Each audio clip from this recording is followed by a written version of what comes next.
नमस्कार दोस्तों, भाइयों, प्यारे किसान साथियों, स्वागत करता हूं आप सभी का दिल्ली मंडी टुडे चैनल पर। आज तारीख हो चुकी है 1 सितंबर 2022 और दिन आज हो चुका है बृहस्पतिवार का। मौजूद हूं राजधानी दिल्ली की आज़ादपुर सब्जी मंडी में और आपको बताने वाला हूं कि इस समय यानी कि लगभग दोपहर का ही समय थोड़ी देर में हो जाएगा और आपको स्थिति परिस्थिति दिखा रहे हैं कि इस समय जो है क्या कुछ माहौल है मंडी का, क्या कुछ स्थिति है। और सुबह भी हमने आपको जानकारी दी थी, फिर दोबारा से आपको जानकारी इसलिए दे रहे हैं ताकि आपको थोड़ा अंदाज़ा लग जाए कि इस समय जो तस्वीरें हैं वो इस तरह की है, ग्राहकों की जो इस समय चहल पहल है वो इस तरह की है और सारी जानकारी वीडियो में मिलने वाली है। जो चैनल पर पहली बार आए हैं वो चैनल को सब्सक्राइब कीजिएगा और जो वीडियो को देख रहे हैं वो वीडियो को लाइक ज़रूर कीजिएगा ताकि इसी तरह से आपको और ज़्यादा महत्वपूर्ण, उम्दा और बेहतरीन जानकारियाँ हम आज़ादपुर मंडी से दे पाएँ। चलिए पहुँचे हैं किशन भाई साहब के पास में, कुछ लिख रहे हैं, एक बार उनको लिखने देते हैं और उसके बाद फिर उनसे बात करते हैं कि आज प्याज का क्या कुछ बाज़ार है, क्या कुछ भाव है और सारी जानकारी लेने की कोशिश करेंगे आप सभी लोगों के लिए। एक एक लाइक ज़रूर ठोक देना। चलिए भाई साहब जी, नमस्कार। नमस्कार साहब, नमस्कार। कैसे हैं आप? बस ठीक है शर्मा जी, बहुत अच्छा, चेहरे पे कुछ देखा जाए तो मेरे को हल्की सी रौनक नज़र आ रही है। शर्मा जी, थोड़ी सी रौनक आ रही है, थोड़ा सा भाव सुधार हो रहा है तो थोड़ी रौनक आ जाती है। वैसे आपके चेहरे पे हमेशा रौनक रहती है और आपकी जो पॉजिटिव मुस्कान है उसको देख के बहुत अच्छा लगता है। लेकिन ये जो आपने शब्द बोला कि भाव में रौनक आ रही है, तो ये दिल को बहुत तसल्ली देता है। जी जी जी। और आज अगर बात करें सुबह के मुकाबले इस समय ग्राहकी कैसी देखने को मिल रही है? सुबह तो ग्राहक सोच रहा था कि ये अभी आरती थोड़ा तेज बोल रहे हैं, शायद उसी भाव मिलेगा, कल वाले भाव या परसों वाले भाव जी। लेकिन ऐसा नहीं है, थोड़ा सा सुधार है, 1-1.5 रुपये का। ठीक है। जो कल माल मतलब जो 13-14 रुपये बोल रहे थे हम लोग, वो नहीं बिक रहे थे, आज बिक रहे हैं वो 13-14 रुपये। जो 15-16 रुपये बोल रहे थे कल नहीं बिक रहे थे, वो 15-16 रुपये आज बिक रहे हैं। जी। अच्छा, अगर बात करें जैसा कि सुबह का समय होता है, मान लीजिए 8 बजे का, 8:30 बजे का, और ये लगभग जो दोपहर की तरफ समय जाता है, इन दोनों समय में कितना फ़र्क आ जाता है भाव को लेकर, ग्राहकी को लेकर, बाजार को लेकर? देखो, ऐसा होता है कि जो सुबह का टाइम होता है ना, थोड़ा सा ग्राहक ट्राई करता है। हाँ, ग्राहक घूमता है और इस टाइम का क्या माहौल होता है कि ग्राहक इधर उधर घूम लेता है, उसके बाद लेना शुरू कर देते हैं माल। जो उसकी भी तसल्ली हो जाती है कि माल लेना है, अब जी लेना पड़ेगा, अगर महंगा है तो महंगा लेना पड़ेगा, उसे बेचना भी तो है ना, फिर आगे ले जाके। हाँ जी, ये भी एक बड़ी बात है। ये बात तो अब क्या खुशनुमा दिन हमारे किसानों के आने वाले हैं? क्या आने वाले दिनों में कुछ भाव में, हम ये नहीं कहते कि आसमान को छुएगा, लेकिन इस्टेब्लिश भाव एक तो इस्टेब्लिश रहे और अगर 1 से 2 रुपये का भी अगर फ़र्क मिलता रहे किसान को, तो उससे उसको थोड़ा सा सांत्वना मिलेगी। क्या कहते हैं इस बार? जी, मैं जैसा कि परसों भी बता रहा था कि आवक शॉर्ट होगी तो बाजार में सुधार होगा और वही हुआ है।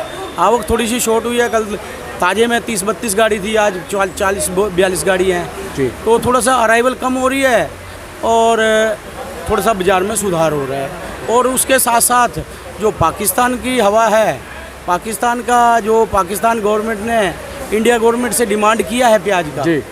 और मुझे लगता है कि बड़ा दिल करके हमारी सरकार को, मोदी जी को पाकिस्तान की मदद करनी चाहिए। ये आपदा का समय है और हमारा वैसे तो जो एक ये जो होता है जी, मदद करने का, एक मदद करना ठीक है, जो मतलब दूसरे मुद्दे हैं जी जी जी, राजनीतिक मुद्दे हो गए, मुद्दे हैं और देश के विरुद्ध जो बहुत सारे रणनीतिक मुद्दे हो गए जी जी, जो आतंकवादी का लड़ाई तो हमारी रहेगी, बिल्कुल रहेगी। उस लड़ाई से हम पीछे नहीं हटने वाले, वो लड़ाई रहेगी।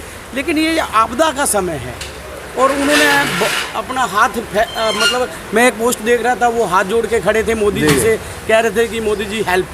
आपने मुझे भी भेजी थी वो पोस्ट, मैंने भी देखा। तो मतलब क्या है ये देखिए जी, तो मोदी जी हेल्प जी, तो मोदी जी को भी बड़ा दिल करके जी हेल्प करनी चाहिए इस आपदा के टाइम पे। वैसे मैं एक चीज़ ये कहता हूँ कि खैर मोदी जी तो अब 2014 से आए हैं जी, बात मोदी जी की नहीं करेंगे, बात करेंगे हिंदुस्तान की जी, बात करेंगे भारत की जी। तो भारत एक ऐसा मात्र देश है कि हमेशा, चाहे वो पाकिस्तान हो, चाहे वो श्रीलंका हो, चाहे वो बांग्लादेश हो या कोई भी ऐसा देश हो कि वहाँ पर अगर कोई मनुष्यता को लेकर के, इंसानियत को लेकर के अगर आपदा आई है तो भारत ने हमेशा उसकी मदद की है। और हम भारत से उम्मीद करते हैं, अपने देश से, अपनी भावनाओं से उम्मीद करते हैं। लेकिन कहीं ना कहीं बात ये आती है कि पाकिस्तान के अंदर जो अहंकार है, जो घमंड है, जो धारा 370 कश्मीर में हटाई गई जी, उसके बाद से जो एक उनके मन में एक इस तरह की कुटिल भावना आई जी, उस भावना को लेकर के वो नहीं चाहते और कहीं ये एक देखा जाए तो उनकी जो भावना है इससे उनको नुकसान भी हो रहा है। नुकसान हो रहा है। देखिए अभी मदद करना मतलब कि आवाम की मदद करना जी। और जो आवाम वहाँ का है और यहाँ का आवाम है इसमें फ़र्क नहीं है जी। सिर्फ ये जो आतंकवादी जो पनाह देती है वहाँ का जो आर्मी या कुछ मतलब हमारी लड़ाई उससे है। जी बिल्कुल सही बात। और उसकी लड़ाई एक अलग जगह है और इस टाइम पे जो आपदा आई है उसके लिए। और कल जो रात को आपने इंटरव्यू दिया बहुत अच्छी बात उसने आपने कही कि भारत इंसानियत के नाते आगे रहता है। बिल्कुल, वो बहुत अच्छा लगा मुझे आपने जो ये बात कही। बिल्कुल। और भी आपने एक दो पॉइंट रखे, मैंने सुना आपका जो रात को विश्लेषण हो किया। बिल्कुल। तो वो बहुत अच्छी बात कही। और देखो जो सबसे बड़ी बात क्या है कि हमारे पास जो नेफेड का 2.5 लाख टन माल पड़ा हुआ है जी, इसका बहुत बड़ा बोझ है हमारे किसानों पे भी, व्यापारियों जी, ये बहुत महत्वपूर्ण बात है। और वो सारा का सारा माल अगर नेफेड का माल गवर्नमेंट अगर चाहे तो सारा एक्सपोर्ट कर दे। वाह वाह वाह, क्या बात है, ये अगर बहुत एक्सपोर्ट कर देती है जी जी तो हमारे किसान भाइयों का, व्यापारी भाइयों का भला हो जाएगा और 2 पैसे बन जाएंगे। बिल्कुल। जैसा कि 2 साल से हमारे किसान भाई बहुत नुकसान में जा रहे हैं जी। और इस टाइम समय है, वक्त को, नज़ाकत को देखते हुए वो माल निकाल देना चाहिए, एक्सपोर्ट कर देना चाहिए। और सबसे बड़ी बात है कि जो नेफेड है ये अपना माल रखती है ना जी। ये आपदा के लिए रखती है। जी। मतलब कोई मुसीबत आती है कि भाव ना बढ़े, हर आदमी को मतलब कंट्रोल रेट में मिलता रहे, जी। इसलिए ये स्टॉक रखा जाता है। नेफेड की एक जो कंपनी है ये रखती जी। है। और ये जो है ना मतलब इस टाइम कोई आपदा है नहीं, हिंदुस्तान में बहुत माल है और ये माल अगर हिंदुस्तान में नहीं भी बिकेगा ना जी। तो भी आम आदमी को ज़्यादा महंगा नहीं मिलने वाला है। जी। अगर ये माल सारा का सारा गवर्नमेंट से हम रिक्वेस्ट करेंगे जी। कि सारा का सारा माल जो 2.5 लाख टन माल है जी। इसको एक्सपोर्ट कर दिया जाए, जी। बाहर भेज दिया जाए। क्योंकि ये जो भी चीज़ गवर्नमेंट रखती है नेफेड के द्वारा वो इसीलिए रखती है कि हमारी पब्लिक पे ना बोझ, बिल्कुल बिल्कुल, पब्लिक पे जो है आफत ना आए। सही बात है। और अभी इस टाइम पे हमारे पास जो व्यापारी भाइयों के पास या किसान भाइयों के पास जो माल पड़ा हुआ है वो इतना काफ़ी है कि गवर्नमेंट अगर ये सारा का सारा माल अगर निर्यात कर देती है तो मतलब ये कि हमारा किसान भाइयों का भला हो जाएगा। ये आपने बहुत अच्छी बात कही। और अगर इसमें गवर्नमेंट को ऐसा लगता है कि निर्यात करने के बाद शायद प्याज की जो भाव की स्थिति है डामाडोल हो जाएगी, तो उसमें एक और रास्ता भी है कि जो गवर्नमेंट का जो नेफेड एक डिपार्टमेंट है वो डायरेक्ट दोबारा से हमारे किसानों से खरीदी कर सकता है। देखो वो किसानों से खरीदी कर सकते हैं, वो बात ठीक है। जी। लेकिन अगर सारा का सारा माल निकाल देती है ना तो हमारे किसान भाइयों के पास और व्यापारी भाइयों के पास इतना माल पड़ा हुआ है कि हमारा जो पुराना माल है 2 महीने का टाइम है। सही बात है। 1.5-2 महीने बहुत चलेगा और उसके बाद नया प्याज आ जाएगा। जी जी जी। हमें कोई मतलब जरूरत ही नहीं पड़ेगी आयात की। जी। हमारे को तो इस टाइम निर्यात करना है। और फिर उन्होंने अब आगे बढ़ के हाथ जोड़ के मांगा है प्याज, तो हमें देना चाहिए। प्याज, टमाटर, आलू, मतलब ये चीज़ें अगर जो चीज़ हमारे पास ज़्यादा है जी जी जिस चीज़ से हमारी पब्लिक को भी फर्क नहीं पड़ने वाला, जी, जी। वो चीज़ हमें देनी चाहिए। जी बिल्कुल। लेकिन अभी तक किसी जो उनके आला कमान है या कोई भी जो बड़ा अधिकारी है जी। या कोई जो उनके पीएम हैं उनकी तरफ से कोई ऐसा रिक्वायरमेंट नहीं बनी है। हालांकि कुछ संस्थाएं हैं उनकी और कुछ व्यापारी वर्ग के लोग हैं वो चाहते हैं कि ऐसा हो जाए और उनको पता भी है, धरातल पे वो लोग सारी चीज़ों को देख रहे हैं तो उन्हें पता भी है कि स्थिति बहुत अच्छी हो सकती है। लेकिन जो उनके जो नेता है उनका अहम जो है उनके आगे आ रहा है, जिसकी वजह से शायद शुरुआत नहीं हो रही। और ये मेरे को पूरा भरोसा है कि अगर वो वहाँ से शुरुआत करते हैं तो भारत का दिल इतना बड़ा है कि भारत वहाँ भेजेगा। जी, बहुत मतलब भारत बड़े दिल का आदमी है। कहते हैं ना, बिल्कुल बिल्कुल, बड़े, इसीलिए तो विश्व गुरु कहा गया है। बिल्कुल।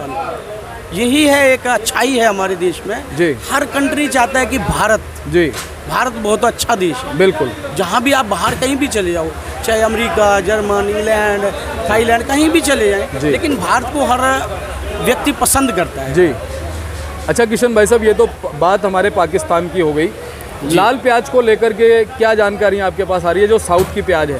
देखो लाल प्याज अभी तो साउथ का आने वाला है, लेकिन अभी 10-15 दिन तो इधर कोई आने की पोजीशन नहीं है। हाँ। 10-15 दिन तो अभी इधर आने वाला नहीं है। हाँ। 10-15 दिन के बाद, अभी 8-10 दिन के बाद 1-2 गाड़ी शुरू हो जाएंगी। हाँ। लेकिन अभी 1 महीना तो कोई घबराने वाली बात नहीं है। अच्छा। और मालों को अब मतलब निकालते रहना चाहिए। और कुछ माल की क्वालिटी इशू है, आपको पहले भी बताया गया कि माल हल्के हैं, मालों को निकालते रहना चाहिए। अब माल को रोकने का तो समय है ही नहीं जी।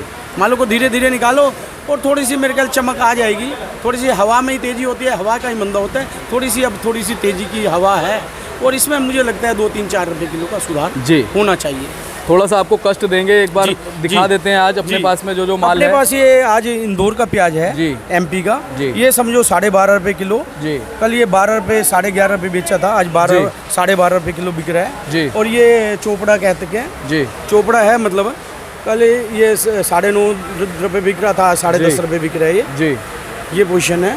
और ये लाल प्याज है, ये अपना राजस्थान की प्याज है, लाल वाली। राजस्थान में कौन सी बेल्ट की है? ये नीम का थाना नीम एरिया की है। थाना की। और ये समझो कोई 11.5 रुपये 11.25 के आसपास बिकेगा, गोल्टा टाइप का माल है। जी और ये भी राजस्थान का माल है। जी कल इसके साथ के हमने माल बेचे हैं 12 रुपये किलो। जी। आज ये 13.5 रुपये 14 रुपये किलो की पोजीशन है इस माल जी। की। और ये भी राजस्थान का प्याज है। जी। कल इसके साथ के 11 रुपये किलो बेचे हैं, आज 12-12.5 रुपये किलो बिक रहा है। जी और ये MP का हल्का माल है, सेकंड क्वालिटी। जी। ये समझो 12 रुपये की पोजीशन का माल है।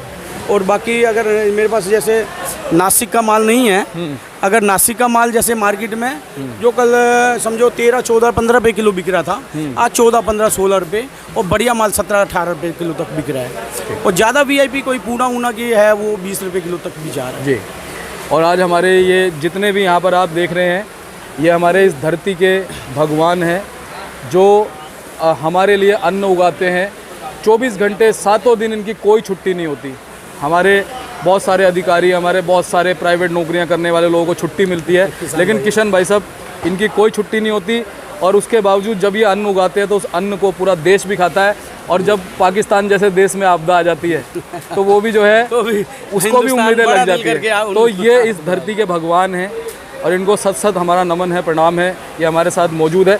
अब आपसे एक चीज़, बहुत महत्वपूर्ण सवाल मैं पूछने जा रहा हूँ कि आने वाले दिनों में जी बात करें 10 दिन की, 15 दिन की, 20 दिन, आपका अनुमान क्या कहता है आने वाले दिनों में प्याज का भाव बढ़ेगा या नहीं बढ़ेगा? देखो मेरा अनुमान है थोड़ा सा सुधार होगा। हाँ। और इस सुधार में प्याज को रोकना नहीं चाहिए। अच्छा। माल को बेचना चाहिए, लगातार बिल्कुल बेचना चाहिए। सही बात है।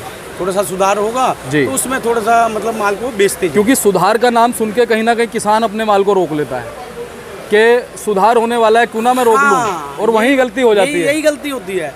जैसे ही रेट बढ़ता है ना तो ये लोग क्या करते हैं कि और बढ़ेगा, जी जी और बढ़ेगा, जी। तो उस चक्कर में माल को रोक लेते हैं। अब रोकने का वक्त नहीं है। जी। अब अगर 1-2 रुपये किलो का भी सुधार होता है तो माल को बेचना चाहिए। जी। और फिर 2-3-4 रुपये किलो का भी सुधार होता है, लगातार बेचते रहना चाहिए। और एक दिन में, मैंने पहले भी बताया, इन लोगों के पास किसी के पास 2000 कट्टा पड़ा है, किसी के पास 1500 है, किसी के पास 3, जी। तो धीरे धीरे माल बेचेंगे तो ये 1 महीना भी लग जाएगा। और किशनलाल भाई साहब, ये देखो हमारा काम है, हम इस काम को मंदी में भी करेंगे, हम इस काम को तेज़ी में भी करेंगे। और फिर अपने किसान भाइयों से सबसे कह रहा हूँ कि अपनी बुद्धि विवेक का जो है इस्तेमाल करें।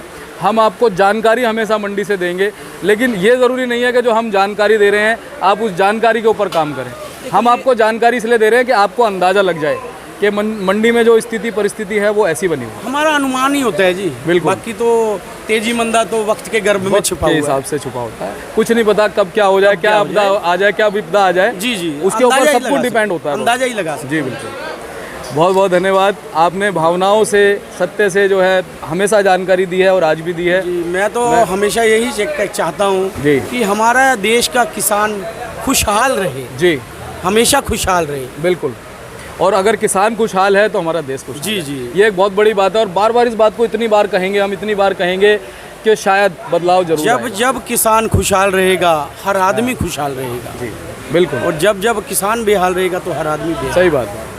ये चलिए, बहुत बहुत धन्यवाद भाई साहब, आपसे हर बार बहुत सही जानकारी मिलती है और उस जानकारी से पूरा विश्वास है कि हमारे किसानों का फ़ायदा होता है। और जो उनकी दुआएं पहुंचती हैं वो नज़र नहीं आते। जी बिल्कुल। चलिए, एक बार मोबाइल नंबर बता दीजिए, फर्ड का नाम एड्रेस। मोबाइल नंबर 9312 जी 41762। जी। सूरज ट्रेडिंग कंपनी, 1158 आज़ादपुर सब्जी मंडी। बहुत बहुत धन्यवाद भाई साहब, आपने समय दिया। जी, और धन्यवाद तो शर्मा जी आपका है। और इस टाइम भी आप जो निष्पक्ष जो चैनल चला रहे हैं ना, शायद ही ये बड़े चैनल तो ये काम कर ही नहीं सकते। जी बिल्कुल। जैसा कि वो रात को भी वो बता रहे थे पंकज जी। भैया, उनको TRP बढ़ती है, उनको तो वो फायदा है। लेकिन आप जो निस्वार्थ और निष्पक्ष जो चैनल चला रहे हैं ना, तो ये आपका बहुत बड़ी मेहनत और मतलब ईमानदारी, ये आगे चल के आपको बहुत काम किशनलाल भाई साहब, ये सभी हमारे भाई बैठे हैं, इनके सामने वचन लेता हूँ, हमेशा निष्पक्षता से काम करूँगा। मुझे जी। पैसे का सच्चाई और एकमात्र लालच ईमानदारी। नहीं है, चाहे मेरे घर में हम दाल रोटी खा के गुजारा करें, लेकिन हमेशा सच्ची भावना से सदैव कार्य करूँगा। और कभी भी जो है मन के अंदर, प्रभु से भी मैं कहता हूँ कि मेरे मन में कभी लालच ना आए। रोज़ घर से निकलता हूँ क्योंकि हूँ इंसान ही, जी जी लेकिन लालच का मेरे पास आस-पास भी कोई वो नहीं है। जी, नहीं वो पता लग जाता है शर्मा जी, आप बिल्कुल मेहनती और निष्पक्ष और निस्वार्थ सेवा कर रहे हैं इस टाइम। और इसमें आपका जो सहयोग मुझे मिल रहा है, प्रभु से यही कृपा करूँगा कि आपका स्वास्थ्य अच्छा रहे, परिवार अच्छा रहे और आप हमेशा हमारे साथ ऐसे ही बने रहें और अच्छी जानकारी आपका भी स्वास्थ्य और आपके बच्चे का स्वास्थ्य अच्छा हो, मैं तो प्रभु से यही प्रार्थना करता हूँ कि जल्दी स्वस्थ हो आप। और सभी लोगों ने दुआएं दी, उसको 2 दिन बुखार रहा। बुखार बड़ी बात नहीं है, लेकिन बुखार के साथ उसे झटके आते हैं। तो हमारे जब किसान भाइयों ने बहुत सारे इतने अच्छे शुभकामना संदेश भेजे, 2 दिन बाद उसका बुखार प्रॉपर ठीक हो गया। हालांकि डॉक्टर ने कहा था 5 से 6 दिन लगेंगे, लेकिन 2 दिन बाद उसका बुखार प्रॉपर ठीक हो गया। तो ये एक बड़ी बात है और मुझे विश्वास है और इसी विश्वास के साथ मैं कार्य कर रहा हूँ। बहुत बहुत धन्यवाद, आपने जानकारी दी। आपके पास फिर आएंगे, आपसे जानकारी लेंगे। चलिए दोस्तों, वीडियो को लाइक कीजिए, चैनल को अभी के अभी सब्सक्राइब कीजिए, ताकि इसी तरह से आपको दिल्ली की आज़ादपुर मंडी से और ज़्यादा बेहतरीन, उम्दा और अच्छी जानकारियाँ हम उपलब्ध करा पाए। चलिए मिलते हैं अगली अपडेट के साथ, तब तक के लिए जय हिंद, जय भारत, जय जवान, जय किसान। नमस्कार।